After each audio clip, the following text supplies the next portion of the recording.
born in Tampa, Florida, but we moved to New York in 2011, 2010. And we just fell in love with houseplants while we were there. It's the concrete jungle. You're just craving constant greenery in your space. We fell in love with plants while we were there. We ended up having like 75 or so in our small Brooklyn apartment. Our passion just kept leading us back to, we love plants. And there's no plant stores in Tampa, especially indoor houseplant stores in Tampa. And then all of a sudden plants blew up. But ultimately at the end of the day, Instagram really took off with plants. And now everybody's out there kind of greenifying their space. They're spending so much more time inside their homes that it makes you feel good. It brings really great energy to a space. And at the end of the day, it's very stylish and it's green, and it just, all that extra oxygen in the room just makes you feel good. There's a big myth that we're trying to break down about having a green thumb. And I think a lot of people go in and they buy a plant somewhere and they don't have enough information about the plant and how to take care of it. And the number one thing is light, because you can learn the watering and you can decide if you want a diva plant that wants to stay moist or you want a plant that wants to dry out. But ultimately, if you don't have the right light and you're not talking with anyone or doing your own research, your odds are you're going to fail, right? You're going to put a plant in a spot where it's not getting enough light and it's going to die. And that's not your fault. It's not that you don't have a green thumb. It's that you don't have the right information to be successful in the first place. So that's really why we decided to open an in-store experience versus online. And we make sure that they understand what light that plant needs, how they're going to take care of it. We also send a care email, so it's always in their inbox, and they have a copy of it that they can always reference as well, because that's the most important thing to us, is that people succeed and that they're coming back to buy more plants, not because they've killed their plants. They don't have an empty pot because they've killed the plant, but they want to buy a new pot and they want to buy a new plant because they want to add to the collection. Not having the right amount of light, I think, and trying to force a plant into a specific spot because you think that plant is going to look good there, I think is the probably the number one issue. And then I would say number two is most people overlove their plants. So most people overwater. Maybe they're used to outdoor gardening where they have to water their plants every day.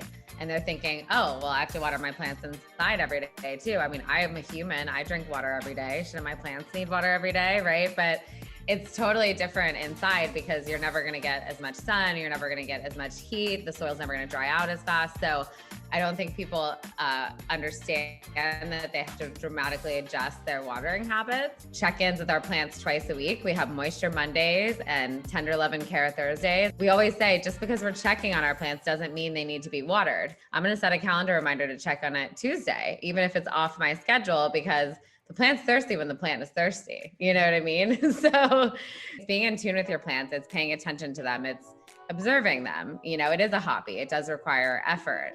You know, if you're someone that wants to buy a plant and ignore it for weeks at a time, well, we have a couple options for you, but ultimately we think you're ultimately missing out on the bigger reward of it, which is really being in tune with your plants, really connecting with them on a more regular basis, watching new growth happen before your eyes, you know? So that's really what we try to encourage people, is to get really into it and embrace the whole experience. People thinking that it's a recipe and that they should just go ahead and water their plants, you know, on every Monday. Doesn't matter the time of the year, doesn't matter, you know, if it actually needs it or not. But there's just a big misconception with that, right? We always preach to underwater your plants because overwatering them is the worst thing you can do. It's about checking on them and making sure that they're actually ready. Saying, I want this plant in my home, but I'm willing to find the right spot for it where it makes it happy, not just the spot that I want it to be in, right? And then I think it's about like setting the right expectations with people. This is meant to be a hobby. This is going to require some effort on your part. You know, it's like the two-way relationship between nature. You both have to nurture each other, but there's so much magic that can happen if you put in that extra effort to really experience it end to end and watch the plant grow, as opposed to just ignoring it and forgetting, you know, that you have a plant. I'm plant parent, or, you know, experienced plant parent, you know, one of our biggest pieces of advice with everybody that's checking out is we really encourage people to name their plant, because we want them to think, and in all our care email and all of our content, you know, we're like, this is your green offspring, your green baby. Like, this is part of your family. This is another member. It's a dog, it's a plant, you know. It's alive. It's alive. Because we're getting so many people moving here from New York or California or the Midwest, right? And we want them to succeed, and they might know how to take care of the plant in where they're from, but it's entirely different here in Tampa. Most people, like we said, water plants once a week.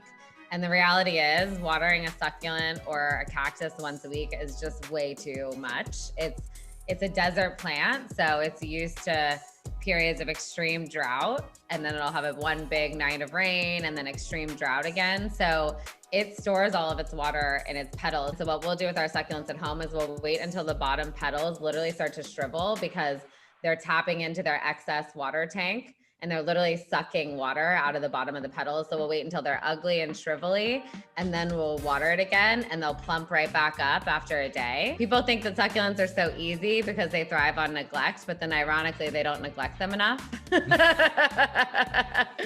So they do need a lot of light too. A lot of people think that succulents, because you can't neglect them on the watering side, they also just don't need very much light, but they're a desert plant. They're used to being, with no surrounding, no shade whatsoever. So they could take full sun. They really want bright light, bright indirect light, bright full sun.